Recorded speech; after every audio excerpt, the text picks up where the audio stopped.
ముందు నుంచి కొట్లాడారు వీళ్ళు, అప్పటి నుంచి. ఎక్కడి నుంచి కొట్లాడతారు వీళ్ళు? సమయంలోనే మాకు భయపడి బురకలు వేసుకున్నారు. మీ సెక్యూరిటీస్ మీరు వచ్చేస్తే మధ్యలో నుంచి నరికేస్తారు. ప్రధానమంత్రి మోదీ గారు తమ్ముళ్ళు, ఇదే మన ప్రధానమంత్రి మోదీ గారు వాళ్ళ ఇంట్లో గుసాంచి కొట్టే ఇయర్స్ ఉండే నా ఏజ్, అప్పుడు జైలుకి వెళ్ళాను. తర్వాత కంటిన్యూ జైలు అంటే ఫామ్ హౌస్ అయిపోయింది. ఇవాళ మీ ముందు 3 సార్లు ఒక ఎమ్మెల్యేగా నిలబడినారంటే అది ఆ దేవుడు ఆశీర్వాదం వల్లనే. भारत माता की, भारत माता की, छत्रपति शिवाजी महाराज जी की, संभाजी राजे की, जीजा माता की। आज आपके इस सोराराम में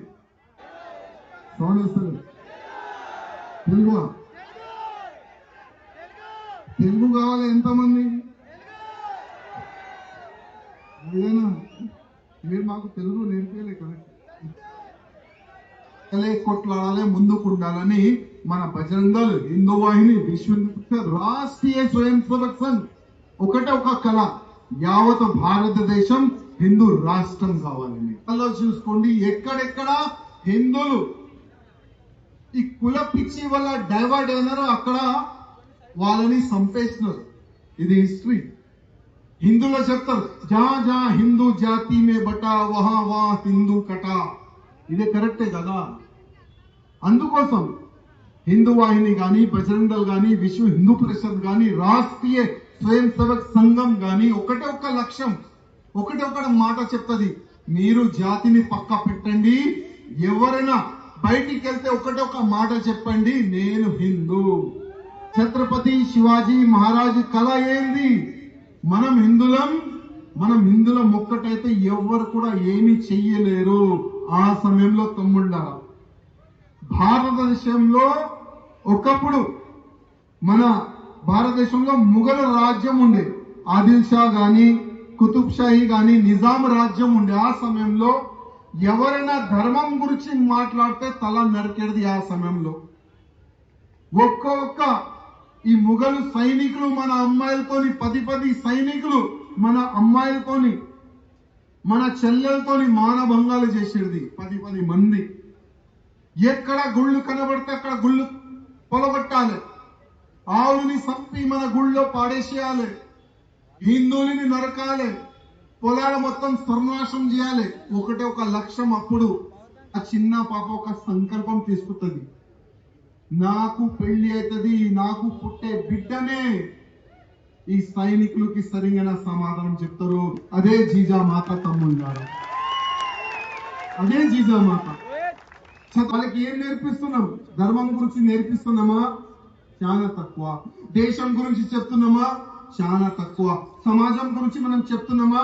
చాలా తక్కువ. కానీ ఆ సమయంలో జీజామాత ఛత్రపతి శివాజీ మహారాజ్కి అన్ని గ్రంథాల గురించి చెప్పేది, మహాభారతం గురించి చెప్పేది, రామాయణం గురించి చెప్పేది, సమాజం ఏ విధంగా ఉంటుంది దాని గురించి చెప్పేది, యుద్ధం ఏ విధంగా జరుగుతుంది, యుద్ధం ఏ విధంగా జరపాలి, యుద్ధం ఏ విధంగా చేయాలి అన్ని నేర్పించే జీజామాత ఛత్రపతి శివాజీ మహారాజ్కి తమ్ముంటారు. అదే మన ఛత్రపతి శివాజీ మహారాజు. ఇవాళ 12-13 సంవత్సరాల చిన్న పిల్లల్ని మనం చూస్తే అరే ఈయన ఏం చేస్తాడు మనలో ఒక ఫీలింగ్ వస్తుంది.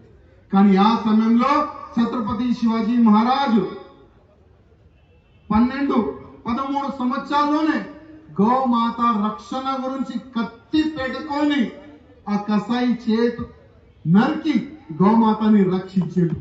అది ఛత్రపతి శివాజీ మహారాజ్ తమ్ముడు. ఇవాళ ప్రతి ఒక్క హిందూ కార్యకర్తల్లో నేను కూడా ఛత్రపతి శివాజీ మహారాజ్ మార్గంలో నడుస్తాను. ఆ సంకల్పం మీలో వస్తే మన హిందువుల జోలికి ఎవరు కూడా రాడు.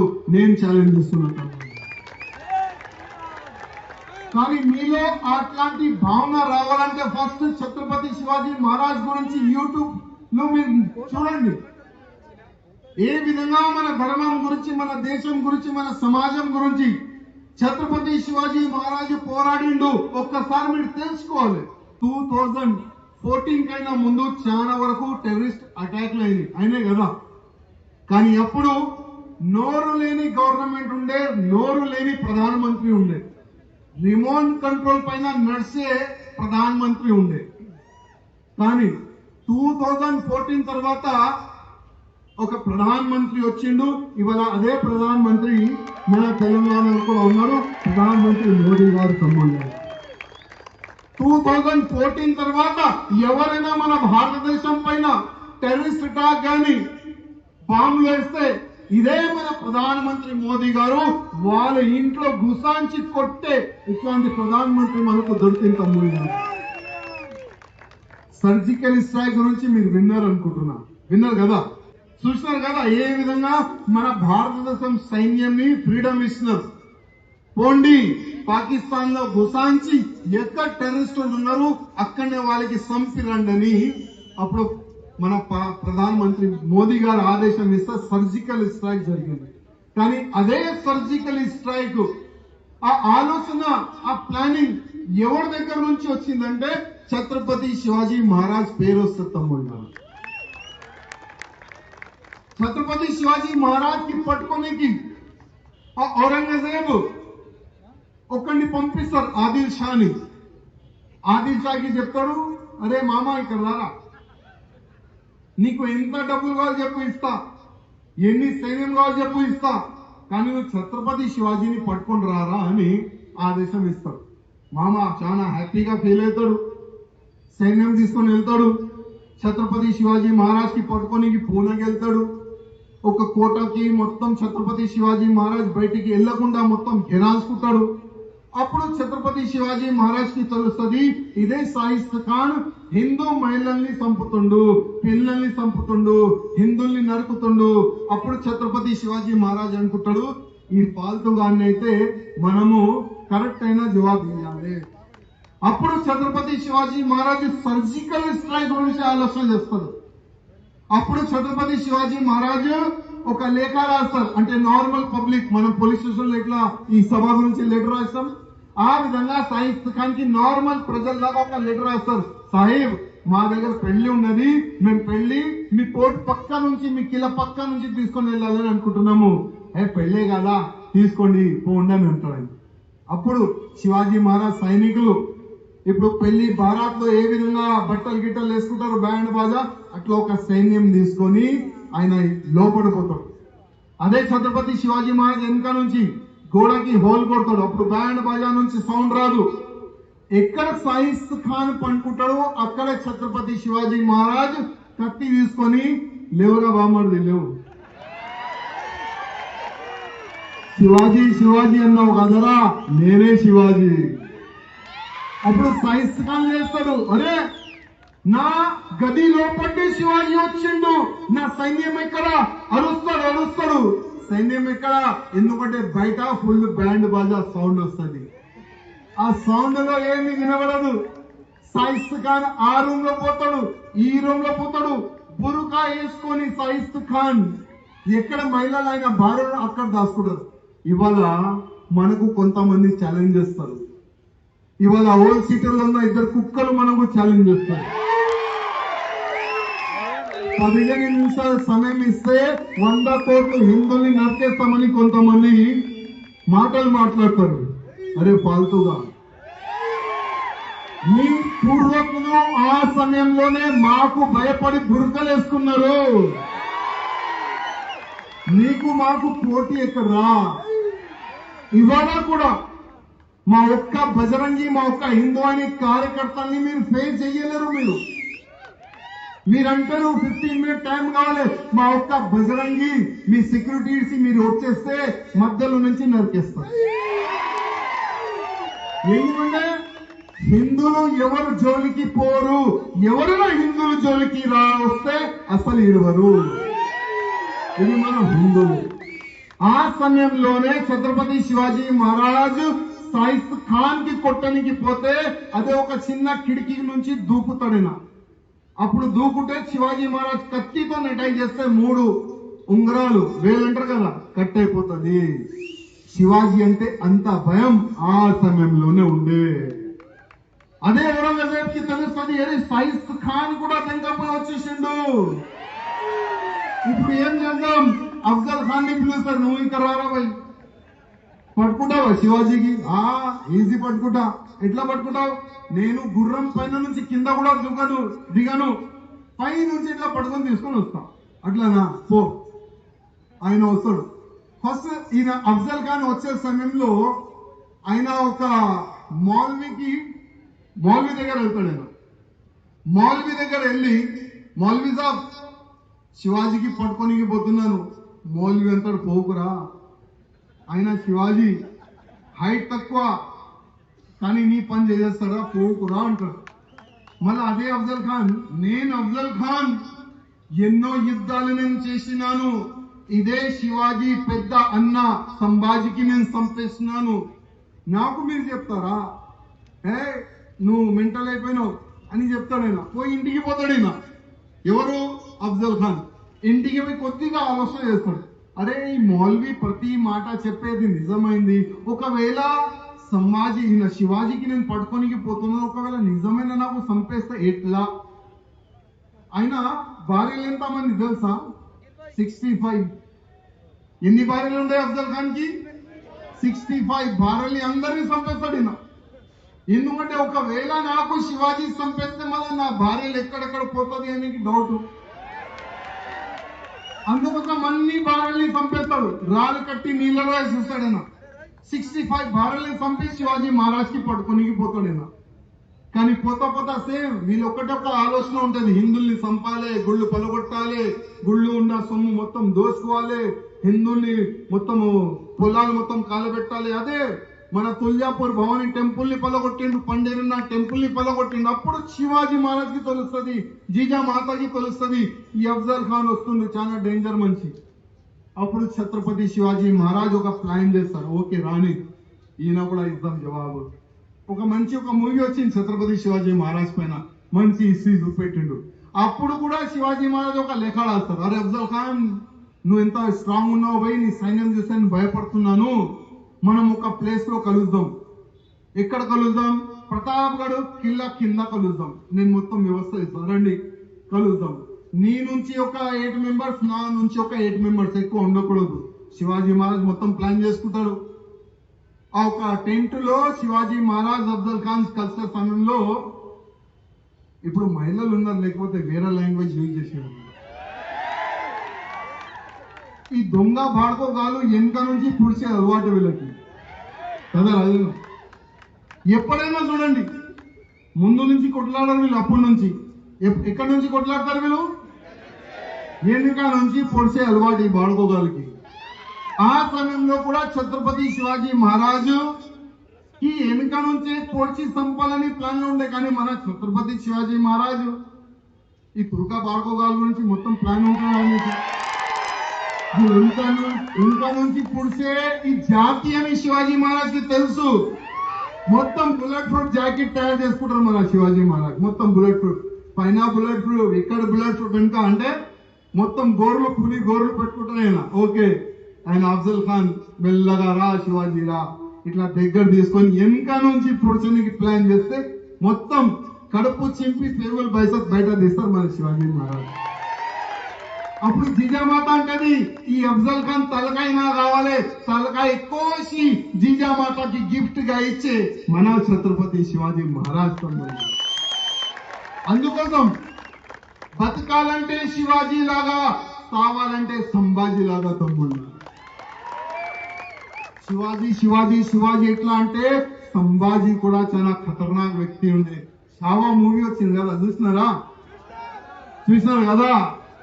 ఛత్రపతి సంభాజీ మహారాజ్ ని ఎంత టార్చర్ పెట్టిన తర్వాత కూడా ఔరంగజేబు ప్రతిరోజు ఒక మాట చెప్పాడు, అరే సంభాజీ ఇస్లాం కబూల్ చేసుకోరా, రారా మా ఇంటికి రారా, నా బిడ్డని ఇచ్చేస్తా రారా అంటే కూడా సంభాజీ మహారాజ్ ఏమంటాడు, నేను శివాజీ కొడుకురా, నేను శివాజీ కొడుకు, నేను నీ ఇస్లాం దగ్గర రా అని ప్రతిరోజు 39 డేస్ తమ్ముళ్ళారు, 39 డేస్ ఛత్రపతి సంభాజీ మహారాజ్ కి టార్చర్ చేసి చంపుతారు.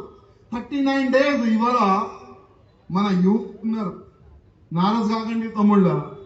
ఇవాళ ఒక్క కానిస్టేబుల్ మీ ఇంటికాడ వచ్చి ఒక దండ కొడితే లేదన్నా నేను బజరంగలు ఇడిసేసినా, నేను హిందువాయిని ఇడిసేసినా, లేదన్నా నేను గాజులు వేసుకొని ఇంట్లో కూర్చుంటా, నేను ధర్మ కార్యక్రమం ఏం చెయ్యను. ఆ విధంగా ఇవాళ ఉన్న కొంతమంది యువకులు, కొంతమంది మా సమయంలో మా రాజన్న ఉన్నాడు. మాకు నేను ఫస్ట్ 16 years ఉండే నా ఏజ్, అప్పుడు జైలుకి వెళ్ళాను నేను. దాని తర్వాత కంటిన్యూ నాకు జైలు అంటే ఫామ్ హౌస్ అయిపోయింది. గౌరక్షణ చేస్తే జైలు, లవ్ జిహాద్ని ఆపనికి పోతే జైలు, ఏదైనా చేస్తే జైలు. అది ఒకటే అలవాటు అయిపోయేది మాకు. చాలా పోలీసులు మాకు 3rd degree యూజ్ చేసేది, చాలా కొట్టేది, కానీ ఆగలే. మేము స్పేస్ బాల్ తయారైపోయినప్పుడు, స్పేస్ బాల్ చూస్తున్నారు కదా ఎంత కింద కొడితే, ఎందుకంటే మాకు హిందువాయిని ఒకటి నేర్పించింది. ఏమని? బతకాలంటే శివాజీ లాగా, సావాలంటే సంభాజీ లాగా. ప్రతి ఒక్క వ్యక్తికి ధర్మ కార్యక్రమం రాదు. మీకు వచ్చిందంటే అది దేవుడే మీకు రాసి పంపించిండు.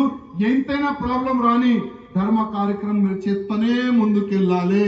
ఆ ఒక్క మార్గదర్శనం తమ్ముళ్ళారా, ఇవాళ మీ ముందు 3 సార్లు ఒక ఎమ్మెల్యేగా నిలబడినారంటే అది ఆ దేవుడు ఆశీర్వాదం వల్లనే, మీ అందరి ఆశీర్వాదం వల్లనే తమ్ముళ్ళారు. అందుకోసం ఎప్పుడైనా లైఫ్ లో వెనుక పోవద్దు, భయపడవద్దు. అమ్మా, మీ అమ్మాయిని లవ్ జిహాద్ పేరు పెట్టుకొని ఒక వ్యక్తి షికారు చేస్తుండు, ఒక వ్యక్తి ట్రాప్ చేస్తుండంటే అదే అమ్మ నాన్న ఏమంటున్నాడు? मैं बंगाल के हर वो हिंदू को धन्यवाद पकड़ करता हूं, हर वो व्यक्ति को धन्यवाद पकड़ करता हूं जिन्होंने आजादी से लेकर अब तक सिर्फ जुल्म सहा है। और बंगाल के हिंदुओं ने संकल्प किया, चाहे कुछ भी हो जाए, हम जात पात में नहीं बटेंगे, नहीं कटेंगे, हमारे बंगाल को दूसरा बांग्लादेश होने नहीं देंगे, हमारे बंगाल में हम भगवा झंडा लहराएंगे। ये संकल्प लेकर बंगाल के हिंदुओं ने काम किया। मेरे मित्रों, आज कितना खुश हो रहा है बंगाल का हिंदू पता है? क्योंकि हर चुनाव के समय पर 100 से 150 हिंदू वहां पर मारा जाता था, काटा जाता था, लेकिन तभी भी हिंदू नहीं रुका बंगाल का। आज बंगाल की जीत केवल बंगाल के हिंदुओं की नहीं, पूरे भारत के हिंदुओं की जीत है मेरे मित्रों। लेकिन हमारे सुरेंद्र जी जो नए मुख्यमंत्री बने हैं बंगाल राज्य के, मैं उनसे निवेदन करना चाहता हूं कि भैया जी, चुनाव में आपने बहुत अच्छा, आपका मैंने भाषण सुना था कि एक बार बंगाल में सरकार बनेगी हिंदुओं के आशीर्वाद से तो हिंदुओं का ही विकास होगा। लेकिन शपथ ग्रहण समारोह में आपने कहा है कि सबका साथ सबका विकास, ये नारा बदल दो।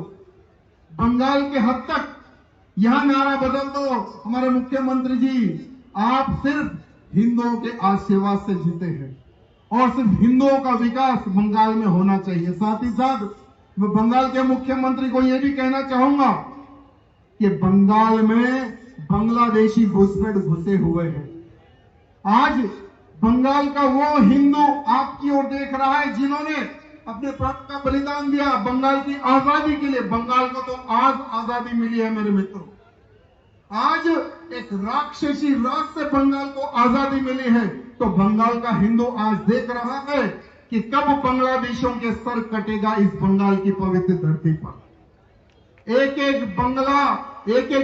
बंगाली देश, यानी जो बांग्लादेश से जो घुसे हुए हैं ना, कब उनका सर कटेगा आज बंगाल का हिंदू देख रहा है। मैं बंगाल के मुख्यमंत्री से निवेदन करना चाहूंगा कि अब यूपी वाला मॉडल बंगाल में होना चाहिए। ना एक बांग्लादेशी बसना चाहिए, ना एक रोहिंग्या बसना चाहिए हमारी इस बंगाल की पवित्र धरती पर। साथ ही साथ मेरे मित्रों, समय ज्यादा हो गया है, तो एक संकल्प हम लोग लेंगे। एक संकल्प समझते हो ना? संकल्प मतलब जितने लोग हैं सब लोग खड़े हो जाओ,